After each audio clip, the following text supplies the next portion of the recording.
नमस्कार, स्वागत है आप सभी का आईएएस पॉइंट के यूट्यूब चैनल में। हमारा नाम सोनाली है। देखिए, यूपीएससी की परीक्षाओं में अक्सर वर्ड संबंधी प्रश्न पूछे जाते हैं। हमारा जो सेक्शन रहता है वो आपका डेली 10 प्रश्न का रहता है, जिसमें हम उन प्रश्नों से जितनी भी जानकारियाँ बन सकती है वह हम डिस्कस करते हैं। ठीक है, चलिए, अगर किसी प्रश्न में आपको कोई भी डिफिकल्टी होती है तो वो आप हमें कमेंट सेक्शन में ज़रूर बताइए। इसके साथ साथ अगर किसी प्रश्न के बारे में आपको उत्तर पता है तो वह भी हमें ज़रूर से ज़रूर बताइए। चलिए, तो शुरुआत करते हैं हमारे प्रश्नों की ओर। प्रश्न नंबर पहला है आपका कि किस मंत्रालय द्वारा संकल्प से सिद्धि गांव एवं डिजिटल जो कनेक्ट ड्राइव है की शुरुआत की गई है। ठीक है, क्या संकल्प से सिद्धि गांव एवं डिजिटल कनेक्ट ड्राइव की शुरुआत की है? ऑप्शन आपके पास गृह मंत्रालय, जनजाति मामलों का मंत्रालय, ग्रामीण विकास मंत्रालय या फिर वाणिज्य मंत्रालय। आपको बता दें कि जो इसका सही जवाब है वो आपका ऑप्शन नंबर बी, यानी कि जनजाति मामलों का जो मंत्रालय है इसके लिए संकल्प से सिद्धि जो कि गांव एवं डिजिटल जो कनेक्ट है ड्राइव, इसको शुरुआत की गई है। ठीक है, देखिए, जनजाति मामलों के मंत्रालय और भारत सरकार ने देश भर में जनजाति जो परिस्थितियां होती है उनके जो तंत्र है उसको बदलने के लिए संकल्प से सिद्धि गांव एवं डिजिटल कनेक्ट ड्राइव शुरू किया है। क्या नाम है इसका? तो संकल्प से सिद्धि गांव एवं डिजिटल कनेक्ट ड्राइव शुरू किया गया है। किसके लिए? तो आपको याद रखना है कि जो भारत सरकार है उसने देश भर में जनजातियां हैं उनकी परिस्थिति जो तंत्र है उसको बदलने के लिए। ठीक है, किसके द्वारा? तो जनजाति मामलों के मंत्रालय के द्वारा। चलिए अगले प्रश्न की ओर चलते हैं। अगला प्रश्न है आपका कि संकल्प से सिद्धि योजना के बारे में निम्नलिखित में से कौन सा कथन सही है? ऑप्शन आपके पास इस ड्राइव का जो मुख्य उद्देश्य है वह है जनजाति गांवों में वन धन विकास केंद्रों को सक्रिय कराना। ऑप्शन नंबर दूसरा है आपके पास यह 100 दिवसीय ड्राइव है जो प्रत्येक 10 गांवों का दौरा करने वाली 150 टीमों को आकर्षित करेगी। ठीक है, आपको बता दें कि जो संकल्प एवं सिद्धि योजना के बारे में यह दोनों ही कथन क्या है? आपके सत्य है, यानी कि इस ड्राइव का जो मुख्य उद्देश्य यह क्या है? तो यह जनजाति मामलों में वन विकास जो केंद्र है इसमें क्या करेगा? इसको सक्रिय भी करेगा और यह 100 दिवसीय का एक ड्राइव है। देख लेंगे हम कि संकल्प में सिद्धि गांव और डिजिटल कनेक्ट ड्राइव का उद्देश्य देश में जनजाति परिस्थितिक तंत्र को बदलना है, जैसा कि आपको मैंने पहले प्रश्न में बताया था। इस अभियान का जो मुख्य उद्देश्य है वह क्या है? जनजाति गांवों में वन धन विकास केंद्रों को सक्रिय करना है। यह एक 100 दिवसीय ड्राइव है जो प्रत्येक 10 गांवों में जाकर क्या करेगा? 150 टीमों को आकर्षित करेगा। ठीक है, कितने? 150 टीमों को कितने गांवों में? 10 गांवों में जाकर। चलिए अगले प्रश्न की ओर चलते हैं। अगला प्रश्न है आपके पास कि नीचे दिए गए कथनों में से कौन सा वन धन जो विकास है इसके केंद्र के बारे में सही है? ठीक है, वन धन विकास केंद्र के बारे में सही है। ऑप्शन है आपके पास इन्हें पर्यावरण संरक्षण अधिनियम के तहत स्थापित किया गया था। ऑप्शन नंबर दूसरा है आपके पास ये 15 दिवसीय स्वयं सहायता समूह द्वारा बनाए गए हैं। आपको बता दें कि जो वन और धन विकास केंद्र है इसके बारे में जो सही कथन है वो आपका ऑप्शन नंबर बी है, यानी कि ये 15 दिवसीय स्वयं जो सहायता समूह है उसके द्वारा बनाए गए हैं। ठीक है, चलिए, कह रहा है कि वन धन विकास केंद्र की स्थापना वन धन योजना के तहत की गई थी। ये 15 आदिवासी जो स्वयं सहायता समूह है इसके द्वारा बनाए गए हैं। किसके? 15 आदिवासी जो स्वयं सहायता समूह है उनके द्वारा बनाया गया है, जो कि एक वन धन विकास केंद्र की स्थापना जो वन धन योजना है उसके तहत ही की गई थी।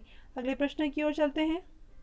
अगला प्रश्न है आपके पास कि निम्नलिखित में से देशों में कौन सा E9 देशों में शामिल नहीं है? ऑप्शन आपके पास श्रीलंका, बांग्लादेश, ब्राज़ील या फिर चीन। आपको बता दें कि इसका जो सही जवाब है वो आपका ऑप्शन नंबर ए है, यानी कि श्रीलंका जो है वह E9 में शामिल नहीं है।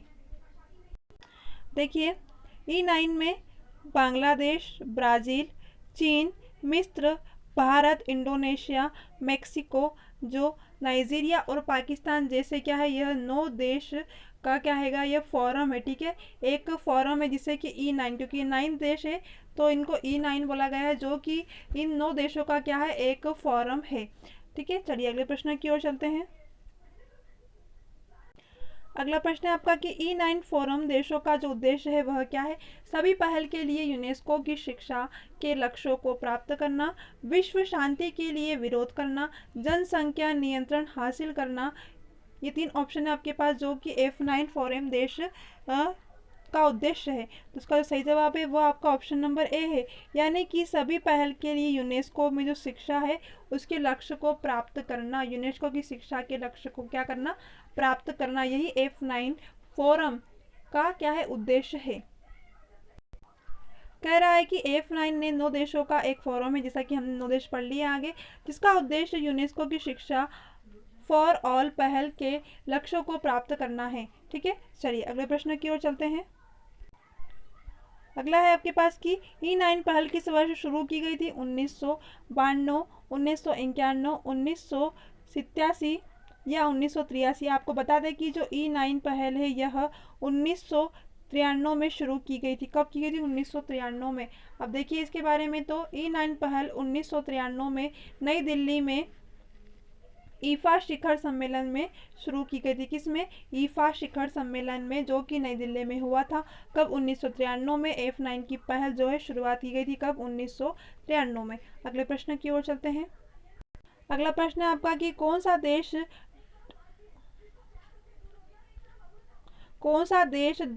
D10 देशों के जो समूह है उसमें शामिल नहीं है? ऑप्शन है आपके पास अमेरिका, जर्मनी, भारत या फिर ब्राज़ील। आपको बता दें कि जो ब्राज़ील है यह जो D10 है उसमें शामिल नहीं है। अब देखो कौन कौन शामिल है, तो इसमें D10 में G7 देश शामिल है, यानी कि UK, US, Italy, Germany, France, Japan और कनाडा।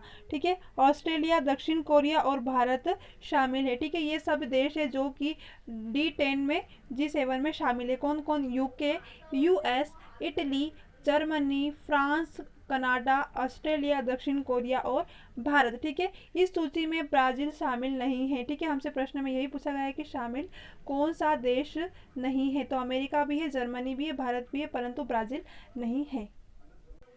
अगला प्रश्न है आपके पास कि निम्नलिखित में से कौन सा जम्मू कश्मीर राज्य स्व सहायता का लाभ था? ठीक है, जम्मू कश्मीर में जो राज्य स्व सहायता था इसके लिए कौन लाभदायक था? चलिए, ऑप्शन है आपके पास कि राज्य के अपनी अलग विधायक के माध्यम से अपने संविधान को मसौदा तैयार करने की स्व सहायता थी। अनुच्छेद 1 में जम्मू और कश्मीर राज्य पर लागू नहीं था। ठीक है, इसका जो सही जवाब है वो आपका ऑप्शन नंबर ए है, यानी कि राज्य को क्या अपनी जो अलग विधानसभा है उसके मामले से अपने संविधान का जो मसौदा तैयार करने की क्या थी? स्व सत्ता थी।